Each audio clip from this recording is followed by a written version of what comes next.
Welcome to your 12-minute HR lesson.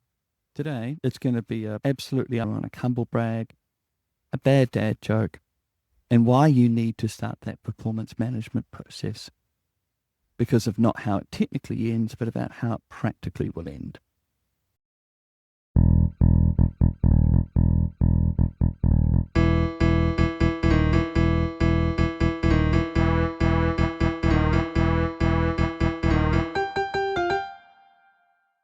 Today, we're going to talk about performance management. And whenever we discuss ER issues, I really have to make one thing absolutely clear. And I make this clear because I don't know how you're reacting. And whenever you're sending information out into the blue, you kind of have to be really explicit with what you mean so that the receiver isn't interpreting or filling in gaps that you've left ambiguous. So let me make this really explicit. A lot of what I do is employment relations. It is dealing with people problems. I do a lot of warnings. I do a lot of performance management. I do a lot of dismissals. I do a lot of medical incapacities. I don't mind it. I don't enjoy it. The way that I see it is that these things are required for any group of people to work together and function and perform as a team. It is an unfortunate reality that problems happen, and the necessary solution is painful for the person on the receiving end.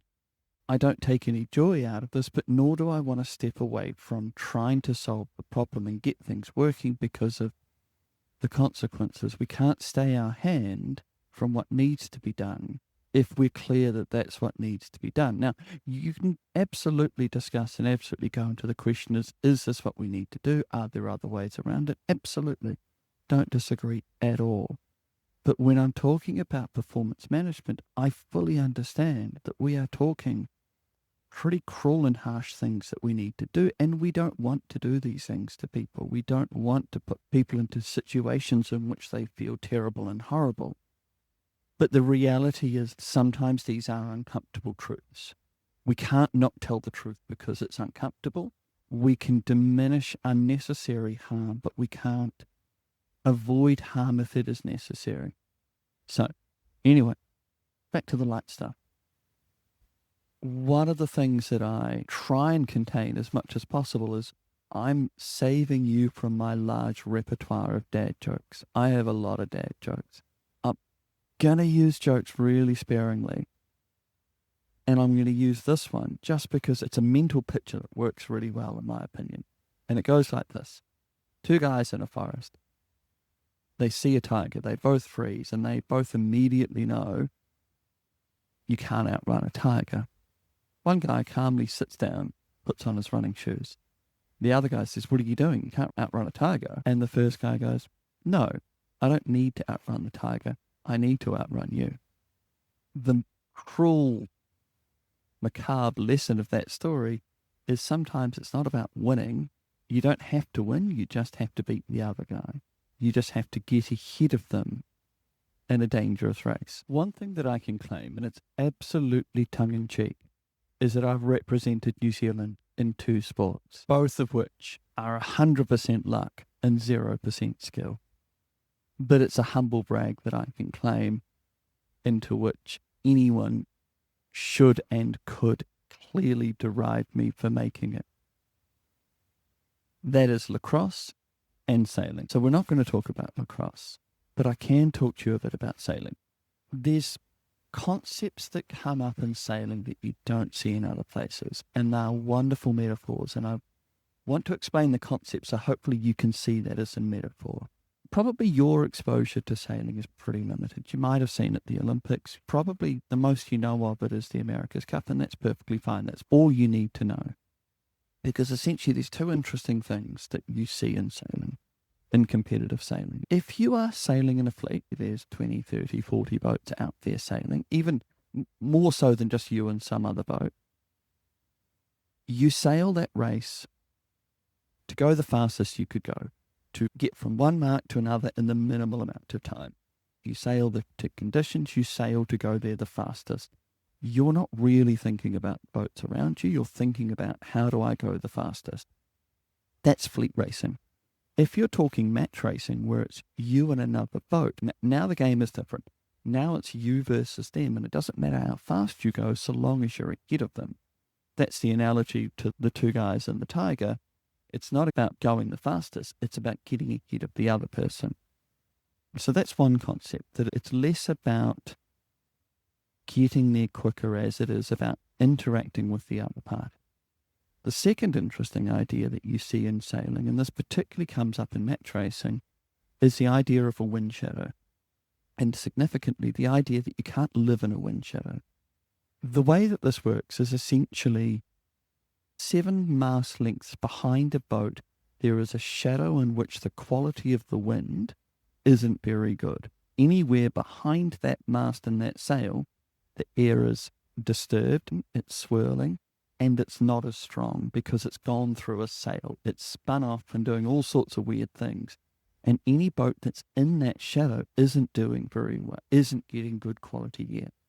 A boat that's in someone else's wind shadow can't live there. It can, it'll go, but it just won't go very fast. And it'll fall behind really quickly.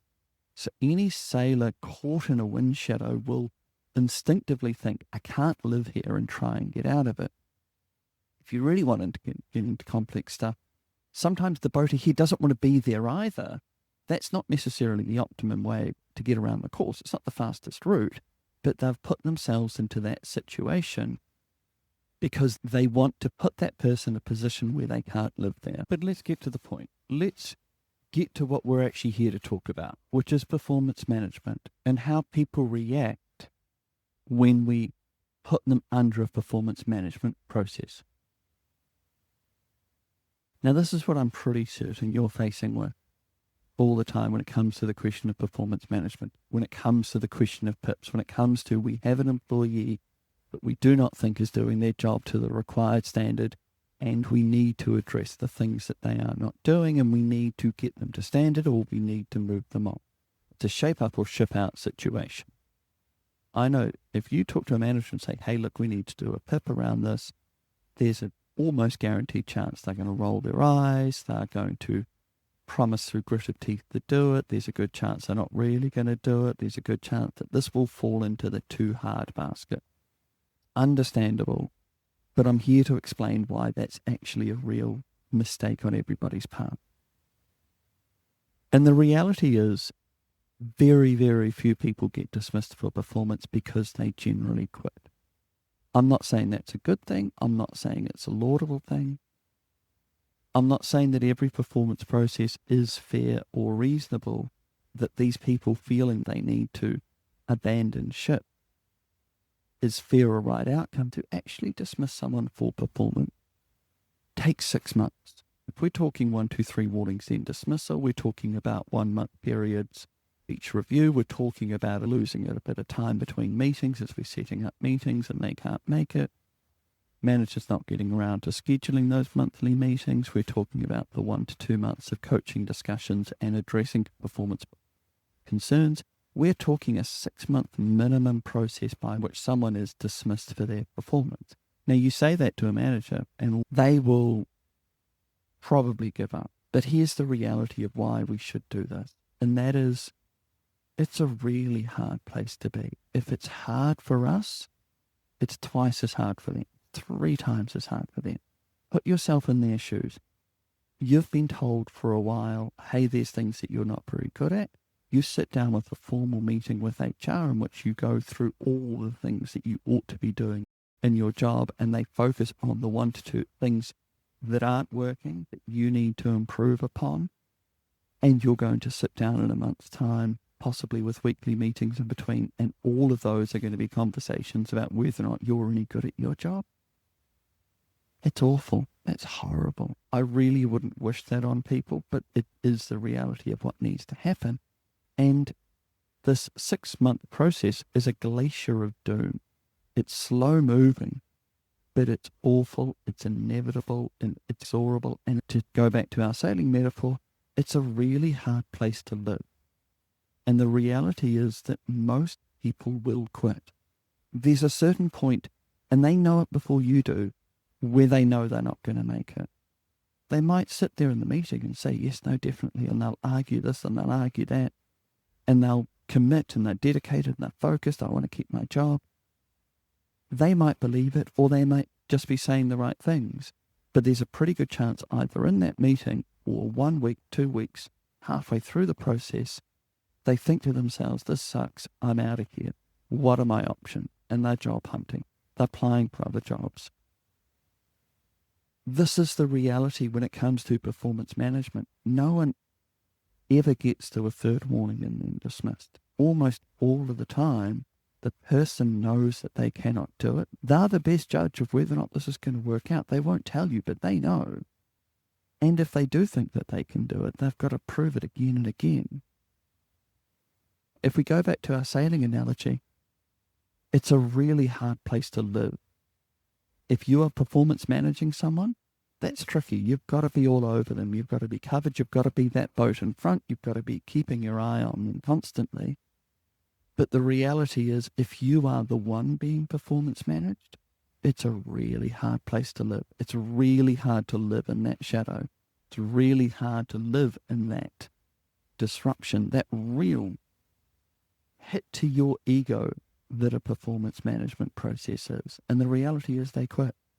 Or, practically speaking, within a month, they're talking to you about exit packages. And if you're thinking another 3 to 4 months of performance process, it's entirely possible that's a good option for you. But that's a lesson for another day. Your takeaway today, performance management isn't about how are we going to get to the end. It's about how do we get to the point where that person knows if they can live there or not. Are they going to shape up or are they going to ship out? Can they live in that wind shadow or are they going to tack away?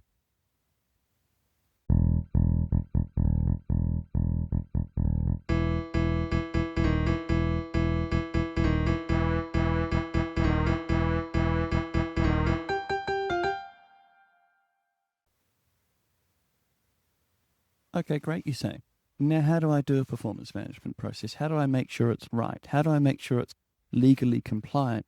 Well, I'm glad you asked. We offer courses on this. We can help you with this process directly. You can find all of that at pragmatichrm.nz. Have a look. If you don't want to have a look, not a problem. Feel free to share us. Thank you for listening. Cheers.